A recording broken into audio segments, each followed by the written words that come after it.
प्रिय बच्चों, आज मैं आपको कृष्ण भक्ति शाखा के काव्य की प्रमुख विशेषताओं को समझाऊंगी। हमारे पाठ्यक्रम का प्रमुख कवि सूरदास जी है। मैं सूरदास जी के संबंध में ही कृष्ण भक्ति शाखा की विशेषताएं आपको विस्तार से बता रही हूँ। हिंदी साहित्य के भक्तिकालीन काव्य में कृष्ण भक्ति काव्य धारा का बहुत महत्वपूर्ण स्थान है।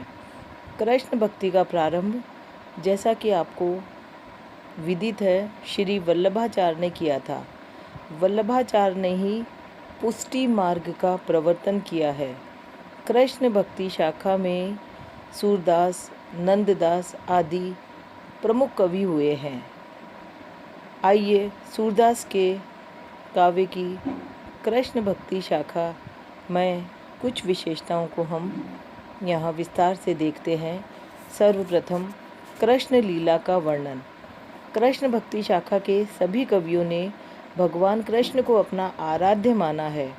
उन्होंने कृष्ण के बचपन, किशोरावस्था की क्रीड़ाओं जैसे रास लीला, दान लीला, मान लीला आदि का रुचि से वर्णन किया है। सभी कृष्ण भक्त कवियों जैसे नंददास आदि ने भी इन्हीं लीलाओं का वर्णन किया है। कृष्ण के प्रति सभी में माधुर्य भाव की भक्ति भावना मिलती है।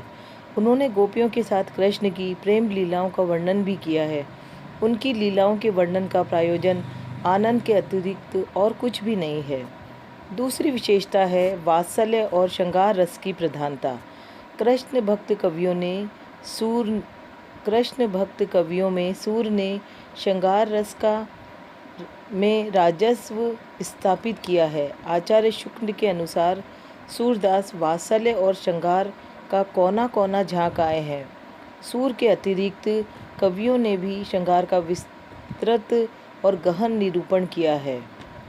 वात्सल्य के चित्रण में जितने विविध प्रसंगों और उसके अनेक भावों की उद्भावना सूर ने की है, उतने किसी भी अन्य कवि ने नहीं की है। सूर के वात्सल्य चित्रण को देखकर उसे काव्य में 10वां रस कहा जाने लगा है। वात्सल्य के अतिरिक्त कृष्ण भक्त कवियों ने अपने काव्य में यत्र तत्र शांत रस की भी अभिव्यक्ति की है।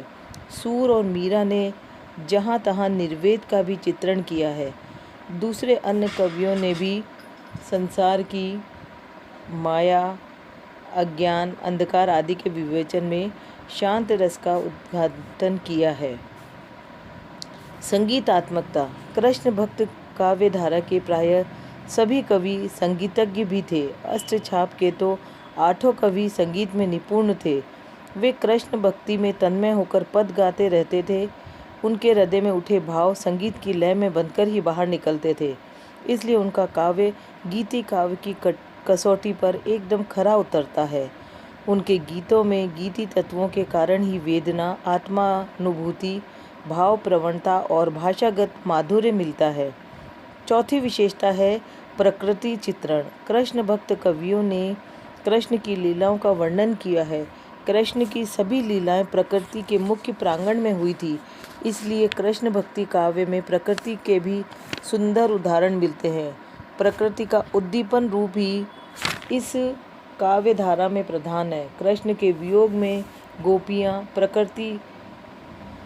को प्रकृति कितनी पीड़ादायक लगती है, इसका मार्मिक चित्र सूर, नंददास, नाभादास, मीरा आदि काव्य में मिलते हैं। जैसे बिनु गोपाल बैरन भई कुंजे, तब ये लता लागती अति शीतल, अब भई विशल ज्वाल की पुंजे। अगली विशेषता है मुक्तक काव्य। कृष्ण भक्ति काव्य में एक भी प्रबंध रचना नहीं मिलती है। इस काव्य धारा के सभी कवियों ने मुक्तक काव्य लिखा है। कृष्ण लीला से संबंधित स्वतंत्र पदों की रचना की गई है। सूर ने पद, नंददास ने श्याम सगाई, रसखान ने कवित्त सवैया तथा मीरा आदि अन्य साहित्यकारों ने पद शैली में ही काव्य रचना की है। इस काव्य धारा की रचनाओं में मुक्तक काव्य की सभी विशेषताएं मिलती है। अगली और छठी विशेषता है भाषा। कृष्ण भक्ति काव्य धारा के सभी कवियों ने ब्रज भाषा में काव्य रचना की है। इनकी भाषा माधुर्य और प्रसाद गुण से संपन्न है।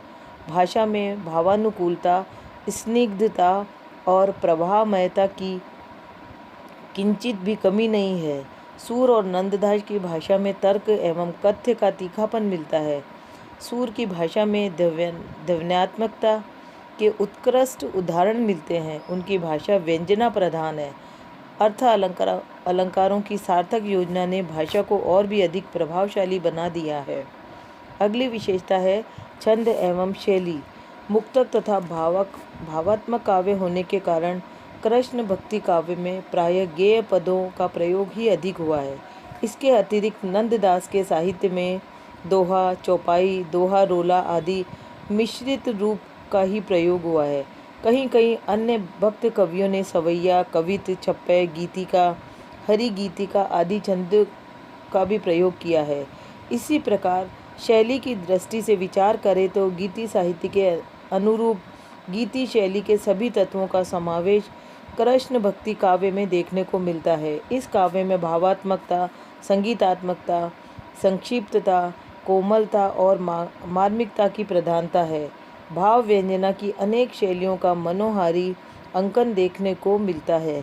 सूर साहित्य में कहीं वाक्यार्थ प्रधान शैली का प्रयोग हुआ है, कहीं लाक्षणिकता की भरमार है तो कहीं मार्मिक, गूढ़, व्यंजनात्मकता की छटी देखने को मिलती है।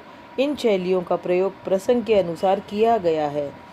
कुल मिलाकर सारांश में हम ये कह सकते हैं, हिंदी की भक्तकालीन कृष्ण भक्ति काव्य धारा उल्लास, उमंग, मधुरता और वात्सल्य भाव से पूर्ण है। डॉक्टर वर्मा के शब्दों में कृष्ण भक्त कवियों के द्वारा भाषा की मधुरता, अर्थव्यंजकता और काव्योत्युक्त चित्रण शक्ति की अति वृद्धि हुई है। उन्होंने भाषा, भाव, अलंकार, छंद योजना, संगीतात्मक आदि की ऐसी अनूठी संपत्ति अपने बाद की पीढ़ी के लिए इकट्ठी की है जिसके अंश मात्र को लेकर कितने ही महान कवि बन गए हैं। धन्यवाद।